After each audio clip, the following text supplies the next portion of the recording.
Hi guys, back with the Maze Runner chapter 10. He couldn't believe how quickly the light disappeared. From the glade proper, the forest didn't look that big. Maybe a couple of acres, yet the trees were tall with sturdy trunks packed tightly together, the canopy up above thick with leaves.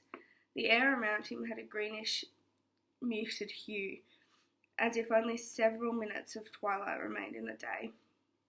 It was somehow beautiful and creepy all at once. Moving as fast as he could, Thomas crashed through the heavy foliage, thin branches slapping in his face. He ducked to avoid the low-hanging limb, almost falling. Reaching out, he caught a hold of a branch and swung himself forward to regain his balance. A thick bed of leaves and fallen twigs crunched underneath him. All the while his eyes stayed riveted on the beetle blade, scuttling across the forest floor. Deeper it went, its red light glowing brighter as the surroundings darkened. Thomas had charged 10 or 12 metres into the woods, dodging and ducking and losing ground with every second, when this beetle blade jumped onto a particularly large tree and scooted up its trunk. By the time Thomas could reach the tree, any sign of the creature had vanished. It disappeared deep within the foliage, almost as if it had never existed. He lost the sucker. Shuck it, Tommy whispered, almost as a joke. Almost as strange as it seemed, the word felt natural on his lips, like he was already morphing into a glider. A twig snapped somewhere to his right, and he jerked his head in that direction. He stilled his breath, listened. Another snap, this time louder, almost like someone had broken a stick over their knee.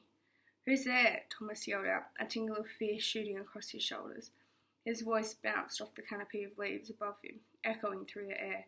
He stayed frozen, rooted to the spot as all grew silent, expecting for a whistling song of a few birds in the distance, but no one answered his call, nor did he hear any more sounds from that direction. Without really thinking it through, Thomas headed towards the noise he heard, not bothering to hide his progress. He pushed aside branches as he walked, letting them whip back into position when he passed. He squinted, willed his eyes to work in the growing darkness, wishing he had a torch. He thought about torches and his memory. Once again he'd remembered a tangible thing from his past, but couldn't assign it to any specific time or place. He couldn't associate it with any person or event. Frustrating. "Anybody there?" he asked again, feeling a little calmer since the noise hadn't repeated. It was probably just an animal, maybe another beetle blade. Just in case, he called out, "It's me, Thomas, the new guy. Well, the second newest guy." He winced and shook his head, hoping now that no one was there. He sounded like a complete idiot. Again, no reply. He stepped around a large oak and pulled up short. An icy shiver ran down his back. He reached the graveyard. The clearing was small, maybe 10 square metres, and it was covered with a thick layer of leafy weeds growing close to the ground. Thomas could see several clumsily prepared wooden crosses poking out of the growth, their horizontal pieces lashed to the upright ones with a splintery twine.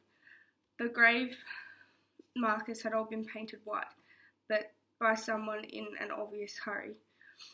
Gelled globs covered them, and bare streaks of wood showed through. Names had been carved into the wood. Thomas stepped up hesitantly to the closest one and knelt down to have a look. The light was so dull now that he almost felt as if he were looking through black mist. Even the birds had quietened. As that thought, they'd gone to bed for the night, and the sound of insects was barely noticeable, or at least much less than normal. For the first time, Thomas realised how humid it was in the woods, the damp air already beating sweat on his forehead and the back of his hands.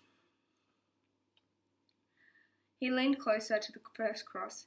It looked fresh and bore the name Stephen, the N extra small, and right next to the edge because the carver hadn't estimated well how much room he'd need. "Stephen," Thomas thought, feeling an unexpected but detached sorrow. "What's your story? Chuck annoy you to death?" He stood and walked over to another cross, this one almost completely overgrown with weeds. the ground firm at its base. Whoever it was must have been one of the first ones to die because his grave looked the oldest. The name was George. Thomas looked around and saw a couple of dozen or so other graves. A couple of them appeared to be just as fresh as the first one he examined. A silvery glint caught his attention. It was different from the scuttling beetle that had led him to the forest, but just as odd. He moved through the markers until he got to the grave covered with a sheet of grimmery plastic or glass, its edges slimed with filth. He squinted, trying to make out what was on the other side, then gasped when it came into focus. It was a window into another grave, one that had dusty remnants of a rotting body. Completely creeped out, Thomas leaned closer to get a better look. Anyway, curious. The tomb was smaller than usual. Only the top half of the deceased person lay inside. He remembered Chuck's story about the boy who tried to abseil down the dark hole of the box after it descended, only to be cut in two by something slicing through the air. Words were etched on the glass. Thomas could barely read them. Let this half-shank be a warning to all. You can't escape through the box hole. Thomas felt the urge to snigger. It seemed too ridiculous to be true, but he was also disgusted with himself for being so shallow and glib. Shaking his head, he stepped aside to read more names of the dead, when another twig broke, this time straight in front of him, right behind the trees on the other side of the graveyard. Then another snap, then another, coming closer, and the darkness was thick. Who's out there? He called, his voice shaky and hollow. It sounded as if he was speaking inside an insulated tunnel. Seriously, this is stupid. He hated to admit to himself just how terrified he was. Instead of answering, the person gave up all pretense of stealth and started running, crashing through the forest line around the clearing of the graveyard, circling towards the spot where Thomas stood. He froze, panic overtaking him.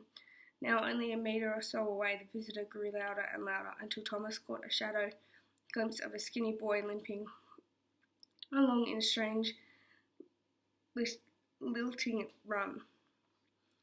Who the heck? The boy must have burst through the trees before Thomas could finish. He only saw a flash of pale skin and enormous eyes, the haunted image of an apparition, and cried out, tried to run. But it was too late. The figure leaped into the air and was on top of him, slamming into his shoulders, gripping him with strong hands. Thomas crashed to the ground. He felt a grave marker digging into his back before it snapped in two, burning a deep scratch into his flesh. He pushed and swatted at his attacker, a relentless jumble of skin and bone cavorting on top of him as he tried to gain purchase. It seemed like a monster, a horror from a nightmare, but Thomas knew it had to be a glader, someone who'd completely lost his mind. He heard teeth snapping open and closed, horrific clack, clack, clack. Then he felt a jarring dagger of pain as the boy's mouth found a home, bit deeply into Thomas's shoulder. Thomas screamed in pain like a burst of adrenaline through his blood. He planted the palms of his hands against his attacker's chest and pushed, straightening his arms up until the muscles strained against the struggling figure above him. Finally, the kid fell back. A sharp crack filled the air as another grave